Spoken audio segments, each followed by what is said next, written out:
কোচবিহার জেলা পুলিশের পক্ষ থেকে বিভিন্ন টোটো চালকদের উপর কড়া পদক্ষেপ নেওয়া হলো। টোটো চালকেরা যেভাবে অনিয়ন্ত্রিতভাবে যান চলাচল করতেন সেগুলিকে কিছুটা হলেও নিয়ন্ত্রণ করা হচ্ছে, এমনটাই জানাচ্ছেন কোচবিহারের ডিএসপি ট্রাফিক কুতুবুদ্দিন খান। তবে তিনি জানান, কোচবিহারের বিভিন্ন টোটোগুলির ডান পাশ দিয়েও যাত্রী ওঠানামা করতে পারেন, সেই বিষয়টিকে ইতিমধ্যেই বন্ধ করা হয়েছে। রেসপেক্টেড এসপি স্যারের ইনস্ট্রাকশনে আমরা টোটো ইউনিয়নের সঙ্গে মিটিং করলাম। আমরা দেখি কি টোটোর বোথ সাইডটা ওপেন থাকে, তো যার জন্য অ্যাক্সিডেন্ট হওয়ার চান্সেসটা বেশি থাকে।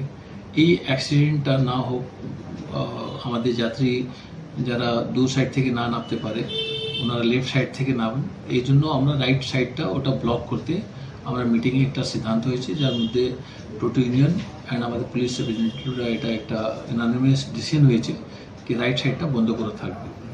ডান পাশ দিয়ে যাত্রী ওঠানামা করলে যে কোনো মুহূর্তে রাস্তাঘাটে বড় দুর্ঘটনা ঘটার আশঙ্কা থাকে, সে কারণেই ডান পাশটি বন্ধ করে দেওয়া হয়েছে। বর্তমান সময়ে আরও বেশ কিছু পদক্ষেপ নেওয়া হয়েছে টোটোর ওপর, যেমন টোটো কোনো হাইওয়ের ওপর দিয়ে চলাচল করতে পারবে না। হাইওয়ের ওপরে বিভিন্ন রকম বড় বড় যান চলাচল করে থাকে, তখন যে কোনো সময় টোটোর সাথে এই হাইওয়ের যান চলাচলের দুর্ঘটনা ঘটতে পারে, যে কারণে ঘটতে পারে প্রাণহানিও। তাই তো এই সিদ্ধান্ত নেওয়া হয়েছে। আমাদের ইনস্ট্রাকশন আছে কি টোটো কোনো হাইওয়ে উপরে চলবে না, এটাও নিয়েও আমাদের একটা ডিসিশন হয়েছে অ্যান্ড ওনারা এটা মেনেছে। আর ওনারা আমাদের সঙ্গে কোঅপারেট করবেন কি টোটো কোনোভাবে হাইওয়ে উপরে এসএইচ উপরে চলবে না। অনেকগুলো টোটো দেখি কি লাইট ওনারা নিভিয়ে, হেডলাইটটা নিভিয়ে মেন রাস্তা হয়ে চলে। আমি ওনাদেরকে আবার রিকোয়েস্ট করবো যে আপনারা প্রপার লাইট জ্বালিয়ে আপনার টোটো চালাবেন। যাত্রী সুরক্ষায় আমাদের প্রায়োরিটি আছে, ওনাদেরও ইম্পর্টেন্ট আছে। আমরা চাই না কি কোনো যাত্রী বা কোনো টোটো ড্রাইভার অ্যাক্সিডেন্টের মুখে পড়ুক।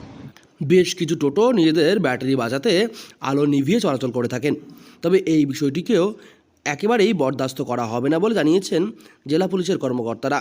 তারা জানান, এই সমস্ত টোটোগুলির বিরুদ্ধে আইন অনুযায়ী কড়া পদক্ষেপ নেওয়া হবে। ইতিমধ্যেই টোটো চালক ইউনিয়নদের সাথে কথা হয়েছে সেই বিষয় নিয়ে। গোটা বিষয়টি নিয়ে রীতিমতো কড়া পদক্ষেপ নেওয়া হয়েছে জেলা পুলিশ সুপারের নেতৃত্বে। কেন লাগিয়েছেন, কি বিষয় রয়েছে? মানুষ উল্টা পাল্টা নামে তো তার জন্য অ্যাক্সিডেন্ট হয়। অ্যাক্সিডেন্ট হয়। এটা কি পুলিশের পক্ষ থেকে বলেছে লাগিয়ে দিতে? বলেছে না? তা এটা লাগানোর পর থেকে সুবিধা হয়েছে? হ্যাঁ, সুবিধা হয়েছে। মানে রাস্তা কোনো অসুবিধা হচ্ছে না তো? লোকজন কিরকম বলছে এটাতে লাগানোতে? কি ভালো ভালো ভালো বলছে। কবে থেকে টোটো চালান? আমি 2 বছর ধরে। 2 বছর ধরে চালান। এই যে নিয়মটা করেছে পুলিশ, এই বর্তমান সময়ে অ্যাপ্লাই করেছে, এটা থেকে সুবিধা হবে বলে মনে হচ্ছে? সুবিধা এখনো তো অনেক টোটো লাগায়নি, তাদের উদ্দেশ্যে কি বলবেন? লাগানো দরকার। ইতিমধ্যে টোটো চালকদের সচেতন করে দেওয়া হয়েছে এই সকল বিষয় মেনে চলাচল করার জন্য। যারা মানবেন না তাদের বিরুদ্ধে আইন অনুযায়ী কড়া ব্যবস্থা নেওয়া হবে। কোচবিহার থেকে সার্থক পণ্ডিতের রিপোর্ট, লোকাল 18 বাংলা।